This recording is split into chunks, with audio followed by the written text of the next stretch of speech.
ඒ ස්පර්ශය අනිත්‍යගේ බව නොදන්නා නිසාම ඈ බියට පත්ව ඉවතට පැන්නාය. මොකෝ බම් මේ මම මොකෝ මේ හොල්මනකට බය වෙලා වගේ. පේශාලි මහත් කැළඹීමට පත්ව ඇති බව දුටු අනිත්‍යා ප්‍රශ්න කළේ ඇයව තරයේ යලිත් අල්ලාගෙනය. අනිත්‍යා අර දැක්කද ෂෙවාන්? පේශාලි වහා දකුණතේ දඹරැගිලි දිගු කළේ ෂෙවාන් අසුන්ගෙන සිටි සෝෆාව දෙසටය. කොහෙද? අනිත්‍යා හුව දැක ගැනීමට සිතා දැස් මේ අත යව්වාය. අසුන්ගෙන සිටි තැන ඔහු මේ මොහොතේ නොමැති බව දුටු පේශාලිද බොහෝ කලබල විය. මෙතන දැන් ඉඳගෙන හිටිය ෂෙවාන්. ඔව් අනිත්‍යා මෙතන. උඹට පිස්සුද පේශාලි? ෂෙවාන් මෙහෙ නෑ. අනික ඌ ආවනම් මම දකින්න ඕන. එතකොට මම දැක්කේ කවුද? උඹට මොකක්ද කියලා වෙලා තියෙන්නේ? උඹ ඇයි ඔහම කන්ෆියුස් වෙලා? අනික ඇයි මේ මෙහෙම කවදාවත් නැතිව ක්ලබ් ආවේ? ඊයයි පැවසූ අනිත්‍යා ඇය දෙස අනුකම්පාවෙන් බලා වරෙන්කු මං එක්ක යනුවෙන් පවසා ඇයව සමාජ ශාලාවේ පිටුපස කොටස දක්වා කැඳවාගෙන ගියාය. අනතුරුව ඇය උස් පුටුවක පේශාලිව හිඳුවා. ශීතකල බීම වීදුරුවක් ඇය අතින් තැබුවාය. බොහෝ විපාසිතව සිටි අයෙකු ලෙසින් පේශාලි එක හුස්මට වීදුරුව හිස් කළාය. තව දෙන්නද? යයි අනිත්‍යා විමසූ කල එපා යයි යන්න පැවසීමට මෙන් පේශාලි හිස දෙපසට කළාය. මොකද්ද පේශාලි උනේ? උඹ මොකක් හරි ප්‍රශ්නයකද? ඇය අසලින්ම ඌ තවත් පුටුවකට ඌ අනිත්‍යා ලෙන්ගතු ලෙසින් විමසුවාය. මම මෙච්චර කල් ඉඳලා තියෙන්නේ අංකල් ජෙගන්ගේ තන අනිත්‍යා. පේශාලි කිසිවක් නොසඟවා අනිත්‍යාට සියල්ල හෙළි කළාය. ඒ සියලුම කාරණා පවසා අනතුරුව ඇය මට නොතේරෙන මොනවම හරි මම වටේට වෙනවා වගේ හැඟීමක් මට දැනෙනවා අනිත්‍යා. ඒත් ඒ මොකක්ද කියන්න මට තේරෙන්නේ නැහැ. ඊයයි පැවසූයේ අසරණ ලෙසින්ය. උඹට මේ ඔක්කොම කරදර ෂෙවාන් උඹේ ලයිෆ් එකට ආදා ඉඳන්. අනේ බං තාම එෆයා එකට මහලු කාලයක් නැති එකේ ඔන්න ඔකව අමතක කරලා දාපන්. මම උඹට එදත් කීවේ මම ෂෙවාන්ට ආදරේ අනිත්‍යා. ටිකක් නෙමෙයි මහ ගොඩක්. අපේ එෆයා එක මේ අද පටන් ගත් එකක් වුණත් මට නම් බෑ ෂෙවාන් නැතිව ඉන්න. උඹ පිස්සියක් පේශාලි. උඹට ඉස්සර මුකුත් ප්‍රශ්න තිබුණේ නෑ. ෂෙවාන් තමා උඹට මේ ඇපාර්ට්මන්ට් එක හොයලා දුන්නේ. අනිත්‍යා හරියක්. අනිත්‍යා පේශාලි කතා බහ කරමින් සිටින ආකාරයේ දෙස කිහිප වරක්ම රකුසු මුහුණින් යුතුව බලා සිටි රෝෂන් පැවසූ අතර ඉන් පේශාලි තිගැසී ගියාය. ඕකේ රෝෂන්. යයි පැවසූ අනිත්‍යා. I have no freedom පේශාලි. යයි පැවසූයේ කලකිරීමෙන් මෙන්ය. මම යන්නම්. උඹට කරදරේ. පේශාලි සූදානම් වූයේ පිටව යාමටය.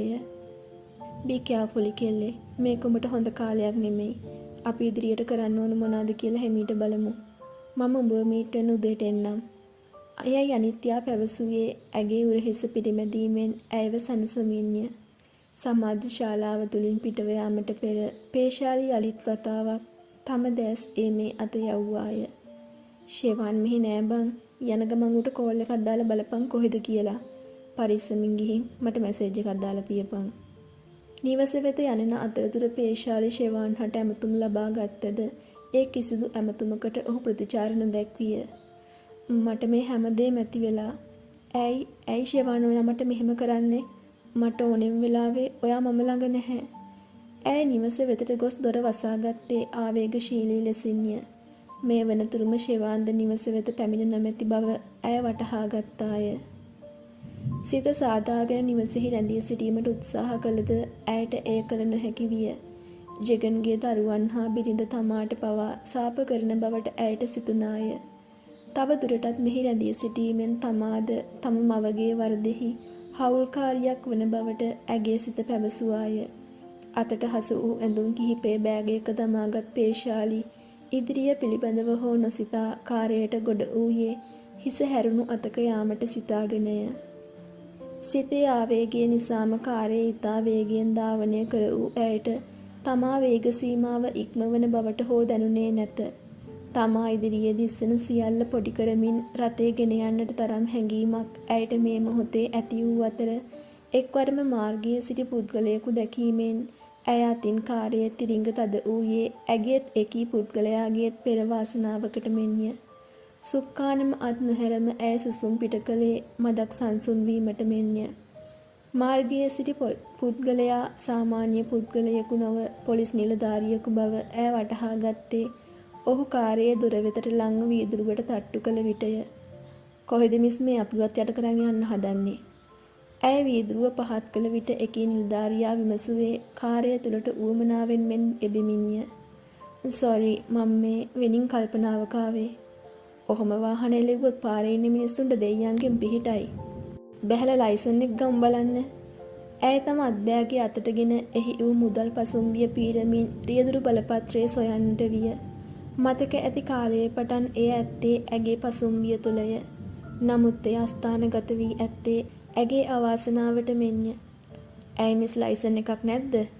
නෑ තියෙනවා. මට හදිසියට හොයාගන්න බැයිද මන්දා නැත්තම් ගෙදර දාලා ඇවිද්ද මන්දා. වැරදි දෙකයිනි මිස්. යම් පොලිසියට. අනේ මම කියන දේ චුට්ටක් අහන්නකෝ. ඇය පැවසුවේ බැගෑපත් ලෙසින්ය. පොලිසියට ගියාම අහන්න බැරියෑ මිස්. යයි පැවසූ ඔහු ඇමතුමක් ලබා දී කාන්තා පොලිස් නිලධාරිනියක් ගෙන්වාගෙන පේශාලිව පොලිස් ස්ථානයේ වෙතට කැඳවාගෙන ගියේය. ජීවිතයේ කිසිදු දිනක මෙවැනි සිදුවීමකට මුහුණ දී නොතිබූ නිසා ඇය සිටියේ බොහෝ බියට පත්වය. මේ මොහොතේ තමා හට පිහිටවීමට ෂෙවාන් හැරුණුකොට කිසිවෙකුත් නොමැති නිසාම ඇය ඔහුගේ තොරතුරු ලබා දුන්නාය. පැය භාගයකට පමණ පසු ෂෙවාන් පොලිස් ස්ථානයේ වෙත පැමිණියේ කලබලයෙන් මෙන්ය. බංකුවක වාඩි කරවා සිටි පේශාලි හට ඔහුව දුටු විගස මහ හඬින් හැඬින. පේශාලි දෙස බැලූ ෂෙවාන් කලබල නොවන ලෙසට ඇයට අතින් පවසා පොලිස් නිලධාරියෙකු හට ලංව යමක් පැවසීය. එකී නිලධාරියා තවත් නිලධාරියෙකු හට ඔහු පැවසූ සියල්ල දැනුම් දුන් අතර අනතුරුව ඔවුන් දෙදෙනා ෂෙවාන්ව ස්ථානාධිපති කාමරයේ වෙත රැගෙන යාමට පමා නොවීය. ඔවුන් ෂෙවාන් හට ගෞරව දක්වමින් කතා බහ කළ බව පේශාලි හට වැටහුණු අතර එවැනි ගරු බුහුමන් ලැබීමට තරම් ෂෙවාන් බලවතෙක් දැයි කියා ඇයට ප්‍රහෙලිකාවක් විය. යම් මිනිත්තු 10කට පමණ පසු ෂෙවාන් යලි පැමිණ පේශාලි හට පැවසුවේය. මිස් කියන්න එපා සර්ව දන්නවා කියලා. එහෙනම් අපි යන්න දෙනවනේ. පේශාලිව පොලිස් ස්ථානයේ වෙතට රැගෙන ආ නිලධාරියා පැවසුවේ වරදට සමාව අයදින ලෙසින්ය. ෂෙවාන් ඔහු දෙස බලා කටකොණින් සිනාසී පේශාලිගේ අතින් අල්ලාගෙන ඇගේ කාර්යය වෙත ගමන් කළේය. කාර්යයට ගොඩවීමට පෙර පේශාලි ෂෙවාන් හට තුරුළු වී වේදනාත්මක ලෙසින් සුසුම් පිට කළාය. මාව පැටලිලා ෂෙවාන් මට තේරෙන්නේ නෑ. අනේ මාව තනි කරන්න එපා. මට වෙලාවකට හිතෙනවා මට පිස්සු හැදිලා කියලා. මොකද මේ ළමයෝ ඔයා කොහෙද මේ මහරෑ ගියේ?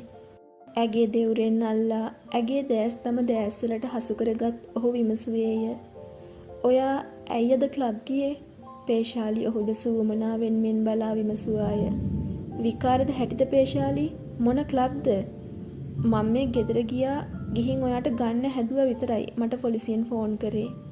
මොකද්ද ඔයා මේ නටන විකාරේ? එකපාරක් කෙල්ලෙක් දැක්ක කියලා පිස්සුවක් කරා. දැන් මාව දැක්කලු. ෂෙවාන්ගෙන් මෙවැනි දෙයක් ඇය කිසිවිටකත් අපේක්ෂා නොකළාය.